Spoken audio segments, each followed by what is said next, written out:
دوستو، انگریزوں نے بر صغیر اور ویسٹ ایشیا کے مسلمانوں سے اقتدار حاصل کیا تھا،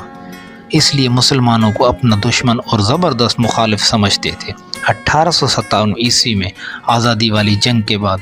ظلم اور جبر کا زیادہ تر نشانہ مسلمان بنے تھے،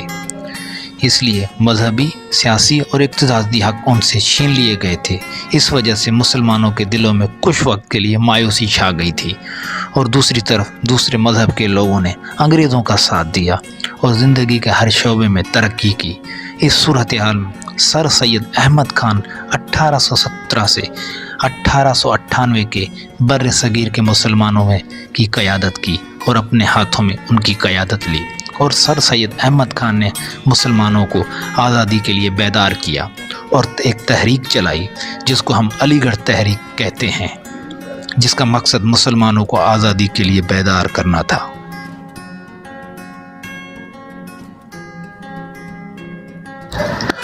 علامہ اقبال اور قائد اعظم کا بیانیہ اور پاکستان کا نظریہ۔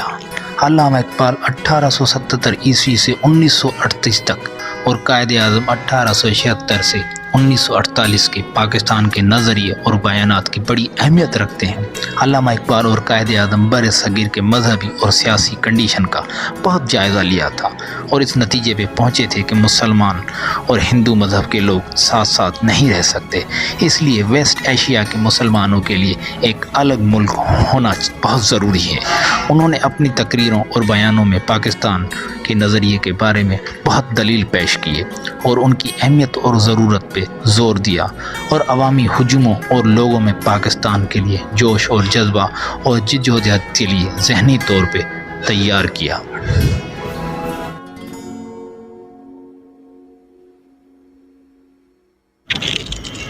3 جون 1947 لارڈ ماؤنٹ بیٹن۔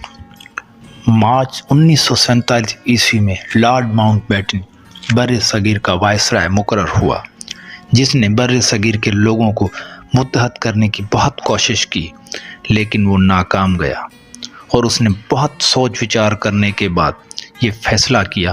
کہ ہندو اور مسلمانوں میں یا بر صغیر کی پارٹیشن کے علاوہ اس کا اور کوئی حل نہیں، اور آخر کار 3 جون 1947 میں پارٹیشن کا اعلان کر دیا گیا، اور اس طرح آگے چل کے بہت کوششوں اور محنتوں کے بعد، بہت قربانیوں کے بعد پاکستان وجود میں آیا۔